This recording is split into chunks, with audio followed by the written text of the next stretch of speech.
ആവേശകരമായ പ്രതികരണമാണ് നമുക്ക് എല്ലായിടത്തും ലഭിക്കുന്നത്. കാരണം കഴിഞ്ഞ ഒരു പതിറ്റാണ്ട് കാലമായി കേരളത്തിൽ അധികാരത്തിലിരിക്കുന്ന ഒരു ഗവൺമെന്റ്, ആ ഗവൺമെന്റ് പുതുതായി കേരളത്തിൽ സൃഷ്ടിക്കുന്ന കുറെ നരേഷനുകൾ.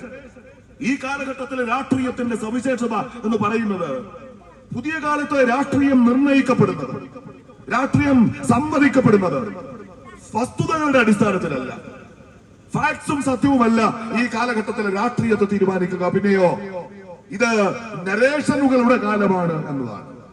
നിങ്ങൾ കാര്യങ്ങളെ എങ്ങനെ അവതരിപ്പിക്കുന്നു എന്നതാണ് പ്രധാനം.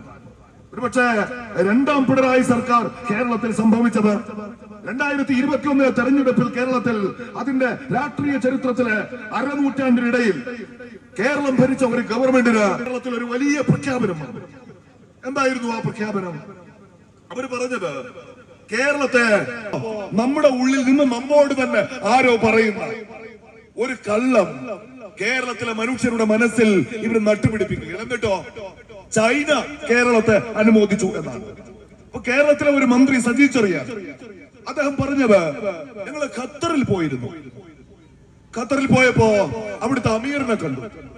ആ അമീർ ഞങ്ങളോട് പറഞ്ഞത് കേരളത്തിന് ഇപ്പോൾ സാധ്യമായത് അതിദാരിദ്ര്യമില്ലാതാക്കി എന്ന കേരളത്തിന്റെ അവകാശവാദം അത് ഖത്തറിന് പോലും കഴിയാത്തതാണ് എന്നാണ്. നിങ്ങൾ ഓർക്കണം, ഖത്തറിൽ പോലും അതിദാരിദ്ര്യം എന്ന് വെച്ചാൽ ഇവിടുത്തേതുപോലെ പട്ടിണി കിടക്കുന്ന, കയറി കിടക്കാൻ വീടില്ലാത്ത, തൊഴിലുറപ്പ് പണിക്ക് പോകുന്ന, റേഷൻ കടയിൽ പോയി ക്യൂ നിൽക്കുന്ന ഖത്തറുകൾ ഇപ്പോഴും ഉണ്ട് എന്ന് ഖത്തർ അമീർ ഞങ്ങളോട് പറഞ്ഞു. എന്നിട്ടോ കേരളത്തിലെ കൈകാര്യം ചെയ്യുമ്പോ അദ്ദേഹം തൊട്ടടുത്ത മാനന്തവാടി നിയോജക മണ്ഡലത്തിലെ MLA ആയിരിക്കുമ്പോ ഈ കേരളത്തിൽ 64,006 അതിദരിദ്ര കുടുംബങ്ങളെ മുഴുവൻ ഞങ്ങൾ ദാരിദ്ര്യത്തിൽ നിന്ന് വിമോചിപ്പിച്ചു എന്ന് കേരളത്തിലെ LDF ഗവൺമെന്റ് പറയുമ്പോ നമ്മൾ ആ പച്ചക്കള്ളത്തിന്റെ അടിസ്ഥാനം ഒന്ന് പരിശോധിച്ചു പോകണം.